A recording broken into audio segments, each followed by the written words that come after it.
हर संभव कोशिश कर रहे हैं। नहीं, हमारा स्वास्थ्य विभाग, हम दिन प्रतिदिन स्वास्थ्य विभाग में नए नए इनोवेशन के साथ नई नई व्यवस्थाएं खड़ी कर रहे हैं। जो भारत के अनुपात हैं, उन अनुपातों से अच्छा हमारा अनुपात है। कोविड जैसे विध्वंसकारी दंश को हमने झेल कर भी अपने लोगों को सही सलामत सुरक्षित रखा है और लगातार हमारी तो डबल इंजन की सरकार नहीं है। केंद्र का अपेक्षित सहयोग के बिना भी हम मजबूती से अपने राज्य की जनता को स्वास्थ्य की दिशा और दशा में मजबूत कर रहे हैं। तो झारखंड विधानसभा के बजट सत्र में स्वास्थ्य विभाग के अनुदान मांगों पर चर्चा होगी और इसे लेकर मंत्री मिथिलेश ठाकुर ने कहा कि स्वास्थ्य का मुद्दा बेहद अहम है और जरूरी ये है कि इस पर विपक्ष सार्थक बहस करे। विपक्ष को वॉकआउट या कटौती प्रस्ताव लाने से बचने की अपील भी की गई। वहीं बीजेपी विधायक नीरा यादव ने कहा कि राज्य की स्वास्थ्य व्यवस्था लचर है और ऐसे में स्वास्थ्य पर विपक्ष की ओर से सवाल उठाना जरूरी है। आज स्वास्थ्य विभाग का जो अनुदान मांग है वो पेश किया जाएगा माननीय मंत्री, स्वास्थ्य मंत्री के द्वारा, और उस पर चर्चा होगी और निश्चित रूप से विपक्ष को सकारात्मक चर्चा करनी चाहिए भी। और स्वास्थ्य एक ऐसा मुद्दा है जिस पर सभी लोगों को, पक्ष विपक्ष सभी लोगों को मिलकर उस पर आगे आना चाहिए। और स्वास्थ्य में आज जो लाया जाता है माननीय विपक्ष के सदस्यों के द्वारा कटौती प्रस्ताव, तो कुछ ऐसे मुद्दे हैं जिसमें कटौती प्रस्ताव नहीं लाना भी एक मिसाल बन सकता है। डॉक्टर सारे अच्छे हैं परंतु व्यवस्था गड़बड़ रहने के कारण आज रिम्स की बदतर हालत हो गई है। तो कहीं न कहीं इन सारी चीजों को रखेंगे और जहां तक हो सरकार से हम जवाब चाहेंगे। हम विपक्ष होने के नाते हम लोग जवाब चाहते हैं कि आप उस पे क्या कर रहे हैं, ये बात को बोलिए। हम लोगों का बस प्रश्न इतना ही है कि आप ये बताइए कि जो बदतर स्थिति हो गई है, व्यवस्था गड़बड़ है, उस पे आप क्या करने वाले हैं। तो सदन में कांग्रेस विधायक प्रदीप यादव ने भूजलस्तर में हो रही गिरावट का मुद्दा उठाया। उन्होंने पेयजल एवं स्वच्छता मंत्री से पूछा कि आखिर भूजलस्तर नीचे जाने की वजह क्या है। सवाल के जवाब में विभागीय मंत्री मिथिलेश ठाकुर ने कहा कि भूजलस्तर की मॉनिटरिंग का काम केंद्रीय बोर्ड ही करता है। उन्होंने इसमें सुधार के लिए रेन वाटर हार्वेस्टिंग पर जागरूकता अभियान चलाए जाने की जानकारी दी। भूजल स्तर काफी नीचे गया है। मैंने 4 जिलों का खास करके वर्णन किया हूं, रांची, धनबाद, रामगढ़, इन क्षेत्रों का वर्णन किया हूं और सरकार ने स्वीकार भी की है।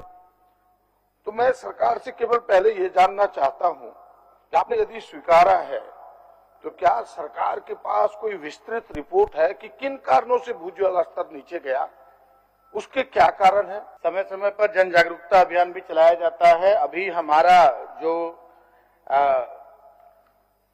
स्टेट ग्राउंड वाटर बोर्ड हमारा अपना नहीं है, सेंट्रल ग्राउंड वाटर बोर्ड से ही हम लोग डायरेक्ट होते हैं और निश्चित रूप से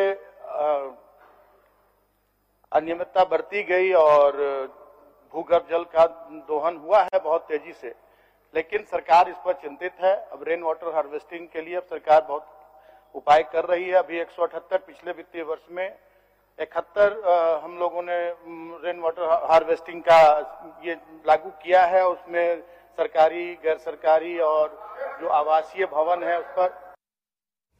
तो विधानसभा में पॉस्को, साइबर और एनडीपीएस एक्ट को लेकर भी चर्चा की गई। बीजेपी विधायक मनीष जायसवाल ने सदन में इससे जुड़ा सवाल उठाते हुए सरकार से पूछा कि पॉस्को और साइबर एक्ट को लेकर कितने कोर्ट बनाए गए हैं। इस पर मंत्री आलमगीर आलम ने कहा कि पलामू, गढ़वा सहित कई जिलों में कोर्ट बनाए गए हैं और इस पर मंत्री के जवाब पर विधायक मनीष जायसवाल ने आपत्ति जाहिर की और अधिकारियों पर इस सवाल का गलत जवाब देने तक का आरोप लगाया। समय पर जन जागरूकता अभियान भी चलाया जाता है। अभी हमारा कोर्ट का गठन किया गया है और कितने अभिवक्ताओं को जो है लोक आयोजक की नियुक्ति दी गई है, ये बताने का काम करें। मेरा पहला पूरक यही है। माननीय मंत्री, अभी झारखंड में पॉस्को एक्ट अंतर्गत विशेष न्यायालय जिला पलामू, धनबाद, जमशेदपुर, गढ़वा, गिरिडीह, गोड्डा, रांची तथा देवघर में विशेष लोक अभियोजक की नियुक्ति की गई। शेष प्रक्रियाधीन है। और वकील के बारे में जो बताए कितने एडवोकेट इसमें नियोजन है, ये हमारे पास आंकड़ा नहीं है, हम लेकर दे देंगे। अध्यक्ष महोदय, मेरे पास एक आंकड़ा है। एक इन्होंने जो जवाब दिया है ये बिल्कुल गलत है। पहला मेरा आपत्ति है अध्यक्ष महोदय कि ये प्रश्न विधि विभाग का था और उत्तर आता है इसमें गृह कारा और आपदा विभाग से। ये अध्यक्ष महोदय आपका संरक्षण पदाधिकारियों को प्राप्त हो रहा है, गलत उत्तर आ रहे हैं। सभी लोग बोलते हैं कि गलत उत्तर आ रहे हैं। तो विधानसभा की कार्यवाही शुरू होने से पहले बीजेपी विधायक विधानसभा के गेट पर धरने पर बैठ गए। बीजेपी विधायकों ने नियोजन नीति लागू करने के साथ ही झारखंड के बेरोजगारों से मजाक बंद करने की मांग पर जमकर नारेबाजी की। वहीं बीजेपी के सचेतक विरंची नारायण ने रिम्स की दयनीय हालत के साथ ही लचर व्यवस्था का मुद्दा भी उठाया। वहीं बीजेपी विधायक नीरा यादव ने स्वास्थ्य मंत्री बन्ना गुप्ता पर हर बात में जाति की राजनीति का आरोप लगा दिया। साल इस सरकार के हो गए, 3.25 साल में हमने मरीजों के लिए बेड की व्यवस्था तक नहीं कर पाई। आज भी बड़ी संख्या में मरीज जमीन में लेटे रहते हैं, रेंगते रहते हैं। तो ऐसे में इस सरकार से किस प्रकार की अपेक्षा की जाए? अगर सीटी स्कैन मशीन खराब अगर होती है तो 6-6 महीने सीटी स्कैन मशीन नहीं बनती है। आज हालत दर्दनाक है रिम्स का, और मैं तो कहता हूं कि विधानसभा की एक उच्च स्तरीय कमेटी बनाकर इसकी जांच करनी चाहिए और जहां जहां भी कमियां हैं, खामियां हैं, उसे दूर करने का सम्यक प्रयास किया जाना। खाली कुछ पूछिएगा ना, कहेंगे अरे दीदी हम तो बनिया है, अरे भैया बनिया है तो धनिया बेचिएगा का? आप स्वास्थ्य विभाग के माननीय मंत्री हैं तो उस पे काम करिए ना। दीदी हम तो बनिया है, उनका हर चीज में सुनिएगा। अरे भाई बनिया है तो स्वास्थ्य मंत्री ये बात को नहीं बोलते हैं, हमको सुधारना है सो नहीं बोलते हैं। 108 का एम्बुलेंस सड़ रहा है तो सड़ रहा है, पड़ा हुआ तो पड़ा हुआ है, कुछ तो करिए बाबा। तो रांची के टाना भगत स्टेडियम खेलगांव में स्कूली शिक्षा एवं साक्षरता विभाग की ओर से स्कूल ऑफ एक्सीलेंस का राज्य स्तरीय सम्मेलन आयोजित किया गया है, जिसमें मुख्यमंत्री हेमंत सोरेन भी शामिल होंगे। इस सम्मेलन के माध्यम से स्कूल ऑफ एक्सीलेंस के 80 स्कूलों के शिक्षक और विद्यालय प्रबंधन समिति के सदस्यों ने मुख्यमंत्री की तरफ से संवाद जो है वो किया जाएगा। इस दौरान स्कूली बच्चे भी अपना अनुभव साझा करते हुए आपको नजर आएंगे। आपको बता दें कि 80 स्कूल ऑफ एक्सीलेंस ऐसे स्कूल हैं जहां पर सीबीएसई की तर्ज पर पढ़ाई होगी। कार्यक्रम में शामिल होने आए शिक्षक और शिक्षा विभाग के पदाधिकारियों ने यह जरूर कहा कि एक बेहतर योजना ये है जिससे राज्य में शिक्षा के स्तर को ऊंचा उठाया जाएगा, बेहतर किया जाएगा। ये स्कूल ऑफ एक्सीलेंस अर्थात उत्कृष्ट विद्यालय, मतलब कि ये एक प्रखंड स्तर पे ये एक ऐसा विद्यालय होगा जिसको कि देख करके बाकी जो स्कूल हैं वो लोग प्रेरणा लें और उसी तर्ज पे वो लोग आगे बढ़ने का काम करें। हर क्षेत्र में इसमें अच्छे ढंग से पढ़ाई से लेकर के खेलकूद से लेकर के हर एक चीज की व्यवस्था यहाँ पे की जा रही है सरकार के द्वारा, जो कि अत्यंत सराहनीय प्रयास है। और हम लोग को विश्वास है कि हम लोग एक दिन जो निजी स्कूल है, निजी स्कूल को टक्कर दे पाएंगे हर एक क्षेत्र में। इसमें प्राइवेट स्कूल के तर्ज पर सारी सुविधा दी जाएगी, उससे भी बेहतर। इसमें सारे क्लासेस आपके डिजिटल के माध्यम से होगी, सारे कक्षाओं में स्मार्ट क्लास चलेगी, आईसीटी लैब होगी, व्यावसायिक शिक्षा होगी। और सबसे बड़ी बात है कि इसमें जो क्लास होंगे आपका केजी से लेकर 12 तक चलेंगे और ये सीबीएसई माध्यम से पढ़ाई स्टार्ट होगी। अच्छा लग रहा है क्योंकि वहाँ पे इंग्लिश मीडियम से भी अब पढ़ाई होगा, पहले हिंदी मीडियम से होता था, अब इंग्लिश मीडियम से प्राइवेट स्कूल की तरह सुविधा मिलेगी हम सबको।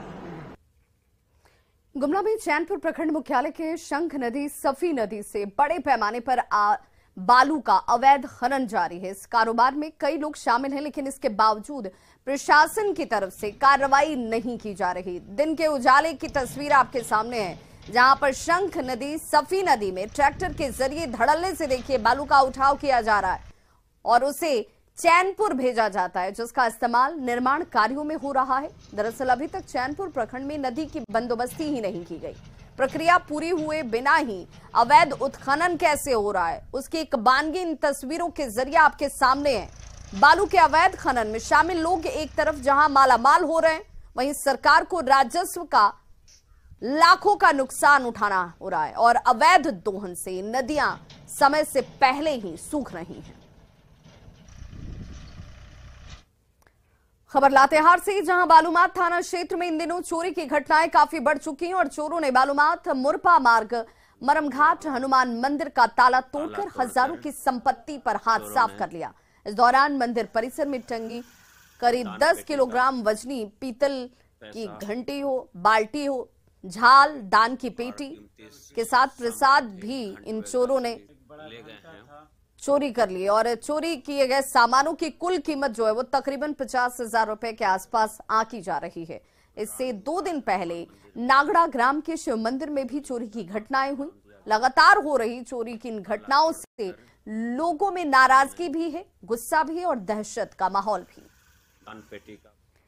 वहीं राज्य में बेमौसम बरसात के बाद तापमान में गिरावट दर्ज की गई है। कुछ दिनों से जहां राज्य के अलग अलग कोनों में हल्के और मध्यम दर्जे की बारिश देखी गई, वहीं इस दौरान तापमान गिरने की वजह से ठंड लोगों को अब महसूस हो रही है। मौसम विभाग के मुताबिक अगले 2 दिनों तक आसमान में बादल छाए रह सकते हैं। येलो अलर्ट बरकरार रहने वाला है। मौसम विभाग के मुताबिक 23 मार्च से मौसम साफ होने की संभावना है। इधर बढ़ी हुई ठंड से लोगों को अब एक बार फिर से साल और स्वेटर जो है वो निकालने पड़ रहे हैं। मौसम में बदलाव पर ज्यादा जानकारी देने रांची संवाददाता गौरव झा। बेवक्त बदले मौसम ने सिहरन बढ़ा दी है। जिन लोगों ने अपने स्वेटर घर में रख दिए थे, संदूक में बंद कर दिया था, एक मतलब फिर से इस वजह से निकालना पड़ा है क्योंकि तापमान में पिछले 10 दिनों में 9 डिग्री सेल्सियस से भी कम जो है वो दर्ज किया गया है, यानी कि 9 डिग्री तापमान में गिरावट आई है। हमारे साथ स्थानीय लोग हैं जो मॉर्निंग वॉक के लिए निकलते हैं। आप देखिए कि इन्होंने जो अपने स्वेटर्स को अंदर रख दिया था उसे फिर से निकाल लिया है क्योंकि पिछले 10 दिनों से रांची का जो मौसम है वो बेवक्त बदला है और अगले 2 दिनों तक इस तरीके की मौसम रहने की संभावना जो है वो जताई गई है। भैया, जो स्वेटर आपने रख दिया था उसे फिर से निकालना पड़ा? बिल्कुल निकालना पड़ गया। अचानक मौसम का परिवर्तन हुआ है, ठंडा बढ़ गया है तो निकालना जरूरी था। क्या कहिएगा, इस तरीके से अचानक से मौसम बदला? लोग सोचे थे गर्मी आ गई है। हाँ, गर्मी तो पूरे आ गई थी। हम लोग तो स्वेटर वगैरह धो धा करके अलमीरा में रख दिए थे, फिर अचानक ठंडा बढ़ गया तो हम लोग को निकालना पड़ गया। आप लोग सुबह मॉर्निंग वॉक के लिए निकलते हैं, हाँ, लेट से निकलना पड़ रहा है। हम लोग का ग्रुप है और ठंड में तो लेट से निकलते थे, लेकिन ऐसा उम्मीद नहीं था। इतनी गर्मी थी, हम लोग सब रख दिए थे अपना स्वेटर, फिर से टोपी निकालना पड़ा, ही निकालना पड़ा तो बहुत ठंड एक बैग बढ़ गया। लेट से निकलते हैं हम लोग। बरसात भी हो रही है। बरसात भी हो रहा है। एक्चुअली रांची में ऐसा मौसम अभी बहुत दिन से बाद अब फिर मिल रहा है, क्योंकि बीच में गर्मी पड़ रहे थे। अभी लग रहा है जैसे हम लोग सब शिमला में ही है, ऐसे लग रहा है, महसूस हो रहा है ऐसे मौसम परिवर्तन। और सच पूछिए तो स्वेटर वेटर सब पैक करके रख दिए थे, फिर अभी निकलना पड़ रहा है। आप कितने दिनों से रांची में रह रहे हैं? हम तो 96 से। इस तरीके का मौसम अचानक से अक्सर देखा जाता है? नहीं, अक्सर तो ऐसा नहीं होता है। ऐसे होता है जनवरी होली के टाइम ऐसा होता है कि कहीं कहीं हो जाता है। तो इस बुलेटिन में बस इतना ही, लेकिन चलते चलते नजर डालते